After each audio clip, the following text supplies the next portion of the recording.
Speaking of hot in Cleveland, we've been joined on the phone by Wendie Malick, one of my favorite comedians of all time, and also actress as well. She's wonderfully talented. I always enjoy someone that's not just funny, but also beautiful and funny at the same time, because a nice dichotomy there. But good morning, Wendie. Well, good morning. What a nice introduction. Thank you.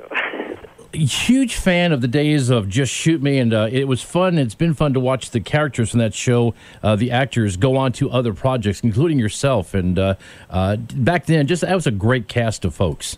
You know, it's funny because we have remained friends. In fact, they're all having lunch right near my studio today. I have to work, but they're going to come over and say hi afterwards. So we've stayed connected over all these years.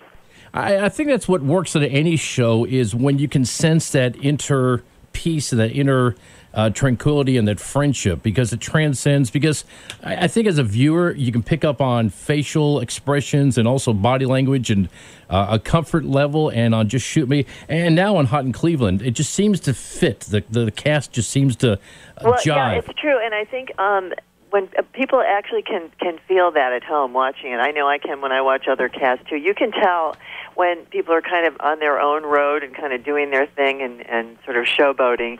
And then when you see really great ensembles work together and they're generous and they set each other up, they kind of make each other look good. And what you realize, if you're lucky, and if you get into a cast like this one, is everybody's completely unique and they all bring something to the dance and they all get to shine in their own way. And thankfully we have writers who make all these four women, each one of us, we get to do something fun every week. Well, it's never easy to admit you're getting older, and this show's all about that. And also, my premise of the show is home is where the hot is. And I like that. Well, let's put it this way.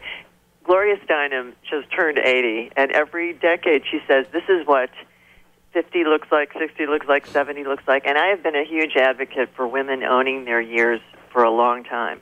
Because I think after I turned 50, I just kind of went, oh. And I was on Just Shoot Me at the time and said to Steve Levitan, let's let Nina Van Horn turn 50. Let's, stop hiding under a rock. And, of course, Nina was a little nervous about it, but but I wanted to out myself because I think too many women, particularly in Hollywood and in this business, feel embarrassed about their maturity and their experience, and that's crazy.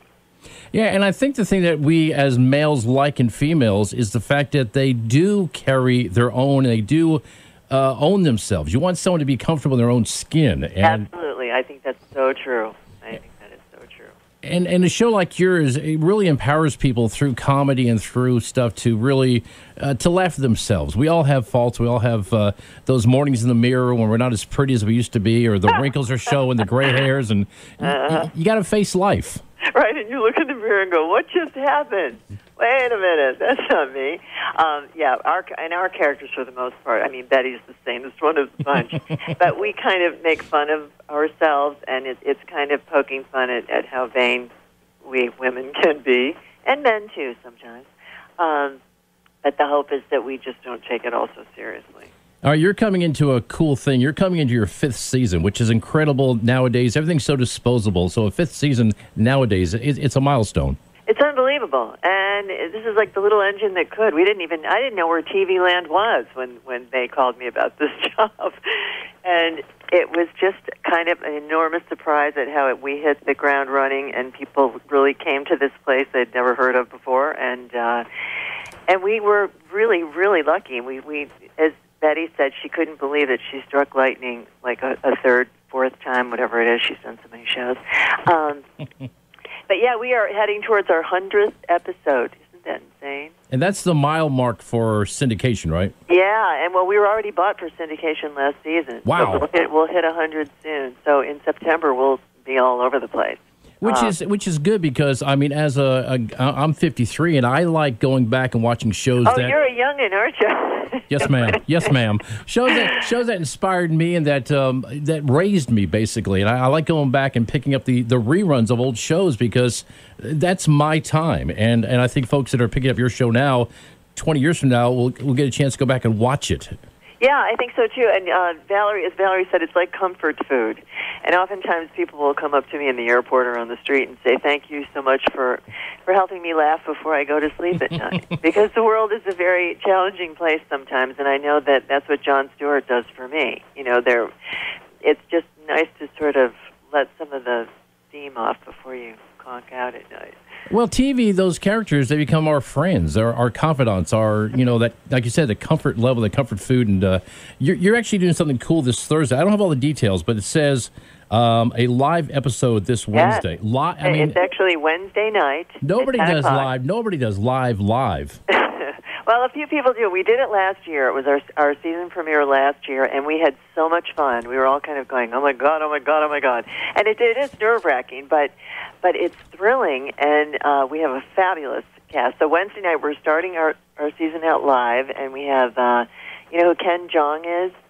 It was so funny. It was in The Hangover. Yeah. He's hilarious. He's out there. He is really out there. And he actually used to be a doctor, which is so mind-boggling. Can't even. I said, "You being a doctor, this does not connect."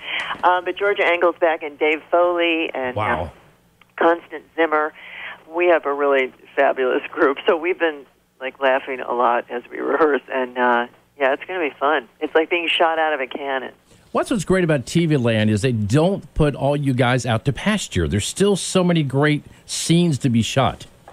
Well, we credit our writers. They're just amazing. They just keep coming up with something new. Our animated show, the 100th episode, is going to be animated. Wow. So we all become cartoon characters. We never knew where Elka lived. She lives in her caretaker's cottage, and she's never let us come in. So we decided one day we're just going to barge in there, and the minute we go through the door, everything is animated, including us.